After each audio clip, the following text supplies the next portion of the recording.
오늘 본문에 이 긍휼이라는 말이 여러 번 나옵니다. 긍휼이라는 말은 가엾게 여기는 마음을 말하는데, 라함이라는 말에서 나온 말로서 자궁이라는 뜻을 가지고 있습니다. 어머니의 자궁에서 나온 자식을 가슴에 안고 젖을 먹일 때 그 어머니의 마음이 바로 긍휼입니다. 이 긍휼이라는 어머니의 마음을 하나님의 마음으로 잘 표현한 성경의 구절들이 이사야서 49장 15절에 있어요. 여인이 어찌 그 젖먹는 자식을 잊겠으며 자기 태어난 아들을 긍휼히 여기지 않겠느냐? 그들은 혹시 잊을지라도 나는 너를 잊지 아니할 것이라고 했습니다. 그런가 하면 에레미야 31장 20절에는 에브라임은 나의 사랑하는 아들 기뻐하는 자식이 아니냐? 내가 그를 책망하여 말할 때마다 깊이 생각하노라. 그러므로 그를 위하여 내 마음이 측은한즉 내가 반드시 그를 긍휼히 여기리라. 여호와의 말이니라. 아멘. 부모님의 긍휼의 마음이 자식에게 절대적으로 필요하듯이 하나님의 긍휼도 하나님의 자녀인 우리들에게 절대적으로 필요한 것입니다. 필요할 수도 있는 것이 아니라 물이 물고기에서 필요하듯이 자연 만물에서 공교한 물이 절대적으로 필요하듯이 말입니다. 오늘 본문에서 하나님의 긍휼이 우리에게 엄청나고 놀라운 영향을 미치게 있음을 교훈하고 있습니다. 선택에 하나님의 긍휼이 작용을 합니다. 이삭의 부인 리브가가 아들 쌍둥이 에서와 야곱을 낳았어요. 그런데 하나님께서 이미 에서와 야곱을 세상에 태어나기도 전에 야곱을 선택했다고 했습니다. 도대체 야곱이 뭐가 예뻤길래 태어나기도 전에 선택을 했을까요? 리브가 이르시되 큰 자가 어린 자를 섬기려 하셨나니 그런 기록된 바 내가 야곱을 사랑하고 에서는 미워하였다 하신가 같으니라 라고 했습니다. 인간적으로 보면 도대체 이해가 안 가요. 인간적으로 보면 하나님이 야곱을 사랑하고 에서를 미워하는 아무 근거가 없습니다. 태어나기도 전인데 누가 잘하고 누가 잘못한 것도 없는 상황이에요. 그런데 바로 야곱의 선택의 그 근거를 11절에 제시하고 있습니다. 그 자식들이 아직 나지도 아니하고 무슨 선이나 악을 행하지 아니한 때에 택가심을 따라 되는 하나님의 뜻이 행위로 말미암지 않고 오직 부르시는 그에게 말미암아 서게 하려 하사라고 말씀하고 있습니다. 한마디로 줄이면 하나님의 뜻대로 야곱을 택했다는 것입니다. 여기에 대해서 그 누구도 하나님은 불의하다고 시비 걸 수가 없어요. 인간을 창조하신 그분이 자기의 뜻대로 하셨기 때문입니다. 그렇다면 하나님의 마음대로 했다면 하나님의 마음이 도대체 무엇이냐는 것입니다. 바로 긍휼인 것입니다. 하나님의 긍휼입니다. 하나님은 긍휼히 여기는 자를 긍휼히 여기신다고 했어요. 어떤 이유가 있을 수가 없는 것입니다. 오늘날 우리가 하나님의 자녀로 선택받은 것이 어떤 근거와 이유가 있는 것이 아닌 것입니다. 그냥 하나님이 우리를 긍휼히 보셨고 긍휼히 여기셨기 때문에 우리에게는 자랑할 것이 전혀 없습니다. 큰 소리 칠 것도 없어요. 그저 감사할 뿐입니다. 그러므로 우리는 우리를 택해 주신 하나님의 긍휼을 생각하면서 단지 사랑 안에서 겸손할 뿐입니다. 단지 하나님께 헌신하고 충성할 따름입니다. 성경에 세 가지의 큰 명령이 소개되고 있습니다. 첫째 명령은 문화적인 명령입니다. 문화명령입니다. 문화명령의 근거로 창세기 1장 28절을 찾을 수가 있습니다. 하나님이 그들에게 복을 주시며 하나님이 그들에게 이르시되 생육하고 번성하여 땅에 충만하라. 땅을 정복하라. 바다의 물고기와 하늘의 새와 땅에 움직이는 모든 생물을 다스리라고 했습니다. 한마디로 말하면 생육하고 번성하여 땅에 충만하라. 또 땅을 정복하고 다스리라는 것입니다. 하나님은 인간에게 말씀하셨습니다. 내가 만들어 놓은 이 지구를 내가 잘 관리하라. 그래서 너는 생육하고 번성해서 땅에 충만하고 땅을 다스리라. 그래서 환경보호 운동은 성경적인 운동이라고 말할 수가 있습니다. 그래서 우리는 늘 지구에 대한 관심을 가지고 이것을 돌볼 책임이 우리에게 있는 것입니다. 저도 한 달에 한 번 LA 일셔거리에 나가서 쓰레기 줍는 운동을 하고 있습니다. 아름답다는 로스앤젤레스의 그 거리가 얼마나 더러운지 말도 못해요. 요즘 우리가 이상기온 한파로 인해서 어려움을 당하고 있습니다. 그냥 오는 것이 아닙니다. 우리가 배기가스를 너무 많이 방출해서 우리를 보호하는 오존층을 파괴시켜버리고 큰 구멍이 내버렸다는 것입니다. 그래서 빛이 여과 없이 들어오기 때문에 암 발생률이 높아지고, 그것이 남극과 북극의 빙하들을 녹여서 홍수가 나고 해일이 나고 지진이 일어나고, 그리고 이런 한파가 계속 되어진다는 것입니다. 보고타에서 출국 전날 우연치 않게 거리를 걷게 되었어요. 우리를 인도하는 선교사님이 길을 잃어버렸어요. 우측으로 가야 되는데 좌측으로 마냥 걸어갔어요. 1시간 50분을 걸어갔는데 18,000보를 걸었어요. 거리를 거니면서 오가는 택시들의 90%가 한국에서 온 기아하고 현대 자동차였어요. 작은 도시 호텔, TV는 모두가 삼성, LG 거였어요. 큰 도시, 소도시 모든 공항의 안내판은 삼성과 LG가 다 차지하고 있었어요. 정말 자랑스럽더라고요. 하나님이 두 번째 주신 명령이 있습니다. 그것이 바로 사랑의 명령입니다. 삶의 명령이라고 부르기도 합니다. 요한복음 13장 34절에 새 계명을 너에게 주노니 서로 사랑하라. 내가 너희를 사랑한 것 같이 너희도 서로 사랑하라. 하나님은 인간을 창조하시고 인간끼리 서로 사랑하게 만들어 주셨어요. 미워하고 반목하지 말고 서로 사랑하라. 그것이 바로 구원의 원리, 하나님의 창조의 원리인 것입니다. 이 땅에서 우리는 복음을 증거하며 아름다운 삶을 이어가도록 하나님이 만들어 주셨어요. 그런데 인간에게 죄가 들어와 우리는 사랑보다도 미움을 좋아합니다. 우리는 하나 되기보다는 분열을 좋아하는 것 같아요. 그래서 용서하기는커녕 증오의 탑을 쌓아가고 복수할 기회를 갖고 살아가는 것 같아요. 오늘 이 각박한 세상 속에서 그리스도인이란 어떤 사람들입니까? 훈훈한 사랑을 나누는 사람들이 되어야 한다는 것입니다. 훈훈한 사랑을 나누는 사람, 우리가 누군가에게 용기를 주고 희망을 주고 소망을 알릴 수 있는 사람이 되어야 하지 않겠냐는 것입니다. 이번 선교지에서 아우족 교회 리더들에게 말씀을 전하는 것은 매우 중요했습니다. 그보다 더 기뻤던 것은 마지막 날 그곳의 어린아이들에게 소망을 줄 수 있었고 기쁨을 함께 나눌 수 있었던 일이었습니다. 아쉬운 점이 있다면 같이 떡을 떼고 안아주지 못하고 코로나라는 이 팬데믹으로 인해서 서로 조심해야 하는 상황이 어찌 할 수가 없었던 것입니다. 선교 현장에서 강의를 하고 말씀을 전하는데 말씀을 받는 저들의 눈동자가 뜨겁게 움직이는 걸 봤습니다.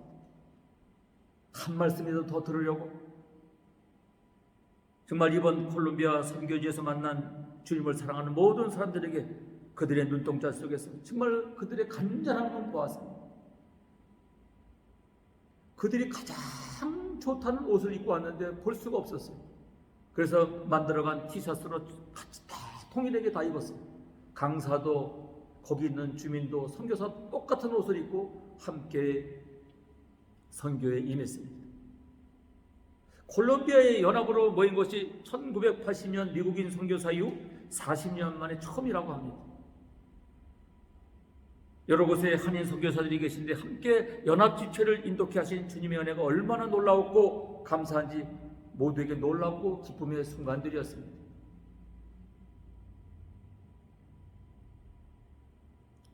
오늘 여러분들이 사업체를 운영하든 직장에 나가든 어떤 일이든 하든 간에 뭔가 사람들에게 희망을 줄 수 있는 사람들이 되어야 된다면 얼마나 좋을까. 이것이 바로 사랑의 명령에 순종하는 것이 아니겠냐는 것입니다. 주님은 우리에게 문화적 명령을 주시고 두 번째 사랑의 명령을 주시고 세 번째 명령 선교의 명령입니다. 마태복음 28장 18절 이하에 있는 말씀입니다. 예수께서 나와 말씀하여 이르시되 하늘과 땅의 모든 권세를 내게 주셨으니 그러므로 너희는 가서 모든 민족을 제자 삼아 아버지와 아들과 성령의 이름으로 세례를 베풀고 내가 너에게 분부한 모든 것을 가르쳐 지키게 하라. 볼지어다 내가 세상 끝날까지 너희와 항상 함께 있으리라 했습니다. 우리가 복음을 증거하는 것은 다른 사람에게 축복을 선물하는 일입니다. 우리가 전도하고 선교하는 것은 교세를 확장하는 것이 아니라 저들에게 복음을 증거함으로써 그들이 축복받는 인물이 되게 하는 것입니다. 하나님의 복받는 존재가 되게 하는 것입니다. 그래서 이 선교의 명령은 가장 위대한 명령입니다.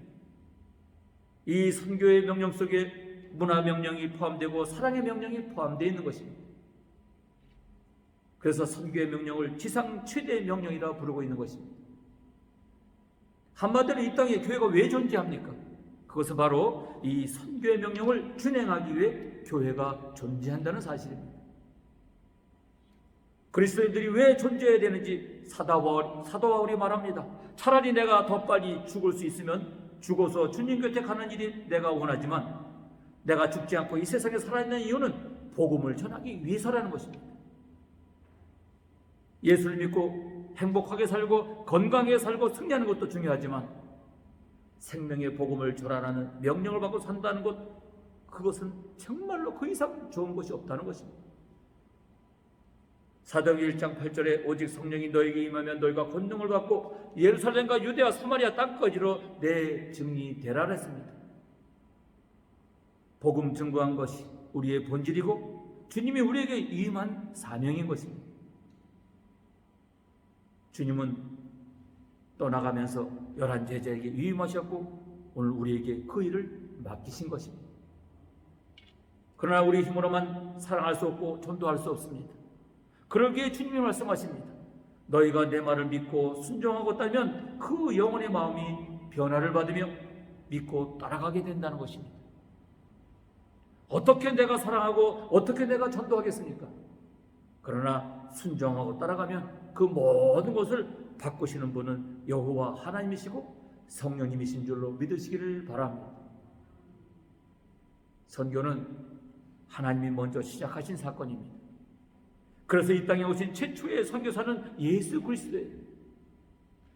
예수님이 최초의 선교사로 이 땅에 우리를 찾아오신 것입니다.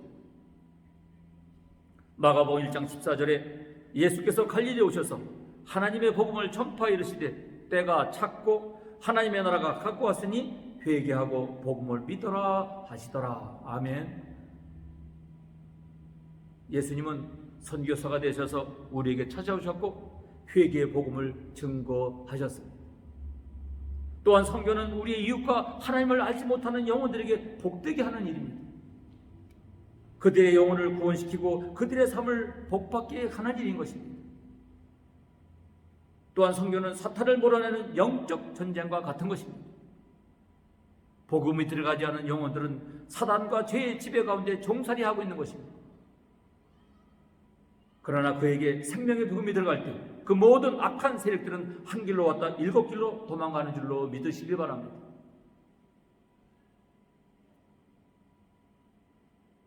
선교는 영적 전쟁입니다.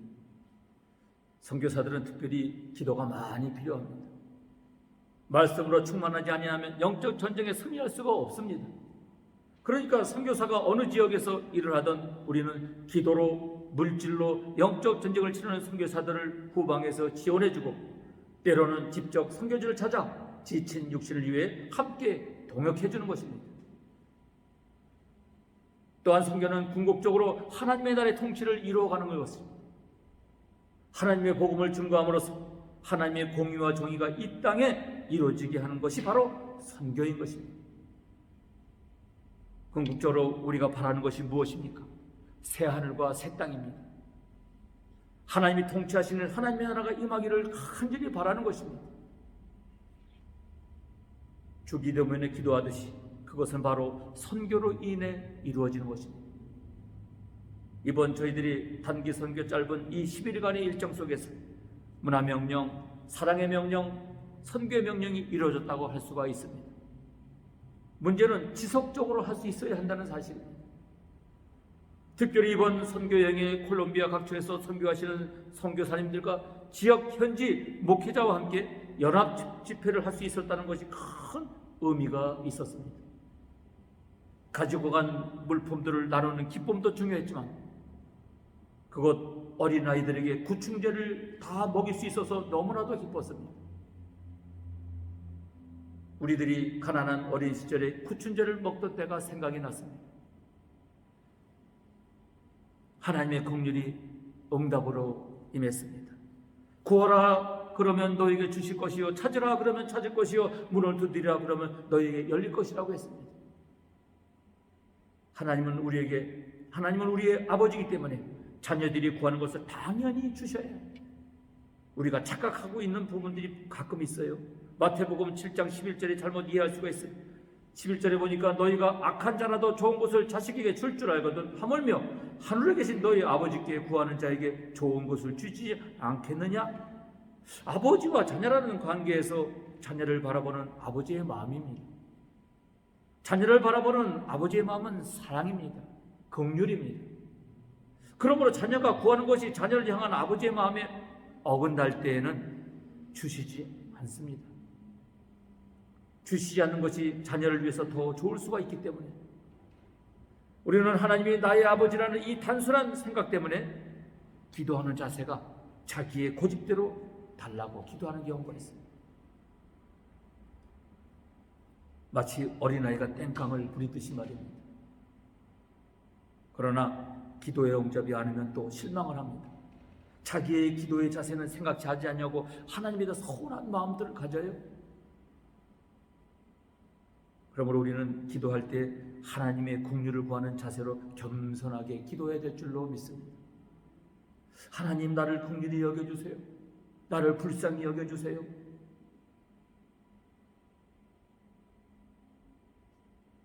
다윗을 보세요. 다윗은 자기가 왕이 되고 싶었던 사람이 아닙니다. 하나님의 기름을 부어 선택해 주셨어요. 즉 하나님의 긍휼이었습니다. 선택이 있어서 하나님의 긍휼이 본 다윗의 기도를 살펴봅니다. 시편을 보면 다윗은 기도할 때마다 하나님의 긍휼을 간절히 구했습니다. 시편 27장 7절에 보니 여호와여 내가 소리로 부르짖을 때 들으시고 또한 나를 긍휼히 여기서 응답하소서. 여호와여 내 고통을 인하여 나를 긍휼히 여기소서. 내가 근심으로 눈과 혼과 몸이 쇠하나이다. 내가 말하기를 여호와여 나를 긍휼히 여기소서. 내가 주께 범죄하사오니 내 영혼을 고치셔서 하였나이다. 하나님은 긍휼히 여길 자를 긍휼히 여기주시고 불쌍히 여길 자를 불쌍히 여기시고 때문에 기도할 때 긍휼을 베풀어 달라고 간절히 기도해야 하는 것입니다. 하나님이 우리를 긍휼히 여기실 마음과 자세를 가지고 기도해야 합니다. 어떤 자세입니까? 회개하는 마음과 겸손한 마음으로 기도해야 한다는 것입니다.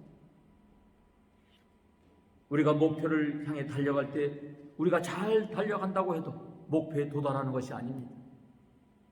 내가 어떤 일을 이루고자 할 때 소원과 열망이 있다고 해서 이루어지는 것이 아닙니다. 하나님의 긍휼이 임하셔야 성취될 수 있다는 것입니다. 본문 16절의 말씀을 봅니다. 그런즉 원하는 자로 말미암도 아니요 다른 박질하는 자로 말미암도 아니요 오직 긍휼히 여기시는 하나님으로 말미암느니라 했습니다. 하나님의 긍휼히 여기셔야 하나님의 불쌍히 여기셔야 이루어지고 성취할 수 있게 된다는 말씀입니다. 목회자가 원한다고 해서 열심히 일한다고 해서 교회가 잘 되는 것이 아닙니다. 오직 하나님께서 긍휼을 여겨주셔야 한다는 것입니다. 내가 행하는 모든 일도 내가 원하고 의지를 갖고 열심히 노력한다고 해서 다 잘 되는 것이 아니라는 것입니다. 하나님의 긍휼이 있어야 잘 되는 것입니다. 우리가 이것을 알아야 합니다. 하나님의 긍휼을 베푸셔서 사람을 세우시고 하나님의 긍휼을 베푸셔서 그 일을 행하시면 안 되는 일이 어디 있겠습니까? 형통하는 역사가 일어나게 되는 것입니다. 17절 이하의 성경이 바로에게 이르시되 내가 이를 위하여 너를 세웠고 곧 너로 말미암아 내 능력을 보이고 내 이름이 온 땅에 전파되게 하려 함이라 하였으니 그런즉 하나님께서 하고자 하시는 자를 긍휼히 여기시고 하고자 하는 자를 강팍게 하신다라고 본문은 말씀하고 있습니다. 이번 선교 여행길에 하나님의 긍휼하심의 역사는 동행하는 모든 동역자들에게 새로운 다짐을 하게 하는 역사가 있었습니다. 코로나로 두려워 서로가 이를 미루는 상황에서 도전할 수 있는 본능을 주신 하나님께 감사를 올렸습니다. 할 수 있거든이 무슨 말이야, 믿는 자에게 능치 못하다고 했습니다. 모든 사람이 두려워하는 이 순간에 저희들을 남미 콜롬비아로 발을 옮길 수 있도록 하신 하나님의 은혜가 너무나도 감사했습니다. 주님의 약속이 있습니다. 마태복음 28장 20절의 말씀입니다. 내가 너에게 분부한 모든 것을 가리켜 지키게 하라. 볼지어다 내가 세상 끝날까지 너희와 항상 함께 있으리라 하시니라. 세상 끝날까지 항상 함께 있으시겠다고 약속하고 있어요. 선교의 명령을 하신 주님의 말씀입니다. 세상 끝날까지 말씀을 증거하라는 주님의 약속의 말씀. 마치 우리가 마태복음 6장에 보면 너희가 먼저 하나님의 나라와 그의 의를 구하라. 그리하면 이 모든 것을 너희에게 더하시리라. 너희의 먹을 것, 입을 것, 생활할 것 내가 다 책임진다는 것입니다. 내게 돈이 없느냐? 병들었느냐? 물질의 주인이 누구냐? 건강의 주인이 누구냐? 주님이 말씀하고 계십니다. 우리가 너무나 걱정이 많잖아요. 너무나 근심이 많잖아요. 여러분이 어떤 상황에 가든지 어떤 상황이 있든지 이 주님의 명령에 충성을 다할 때 하나님은 여러분의 삶을 온전히 책임지시고 약속하고 계신 줄로 믿습니다. 이것이 주님의 뜻입니다. 약속을 믿는 것. 오늘 문화의 명령, 사랑의 명령, 선교의 명령을 여러분 우리에게 주셨습니다. 앞으로 우리 교회가 선교 헌금을 목적 헌금으로 드려 오직 선교하는 일로만 사용될 수 있기를 간절히 바랍니다. 이 아름다운 선교에 동참하시고 하나님 앞에 설 때 정말 잘했다 칭찬받는 교회와 성도들이 될 줄로 믿습니다. 말씀을 정리합니다. 주님의 생애를 신약 성경을 통해 살펴보면 주님께서 불쌍히 여기실 때, 즉 긍휼히 여기실 때 반드시 역사가 일어났습니다. 병을 고치셨습니다. 죽은 자가 일어났습니다. 문제가 해결됐습니다. 기적과 이적을 일으키셨습니다. 하나님의 긍휼 없이는 살 수가 없습니다. 이번 이 어려운 환경 속에서의 우리의 선교여행은 하나님의 긍휼이었습니다. 사랑하는 여러분, 오늘 저와 여러분은 하나님의 긍휼을 간절히 구하는, 하나님의 긍휼을 입으며 살아가는 저와 여러분들이 되어야 될 줄로 믿습니다. 하나님의 긍휼을 구하는 우리 교회 모든 성도님들이 되시기를 간절히 소원합니다. 기도하겠습니다. 아버지 하나님, 은혜를 감사합니다. 우리가 아버지 하나님의 성령님, 선진국이라는 이 미국 땅에 살면서 너무나도 아버지 때로는 감사한지 모르고 불평, 불만을 살아갈 때가 한두 번이 아닌데 이번 부족한 저희들을 통해서 아버지 하나님 성령님 콜롬비아 저 오지 생각하지 못했던 그곳에서 정말로 그 비참한 환경들을 보면서 하나님의 그 놀라운 은혜를 다시 한번 체험하고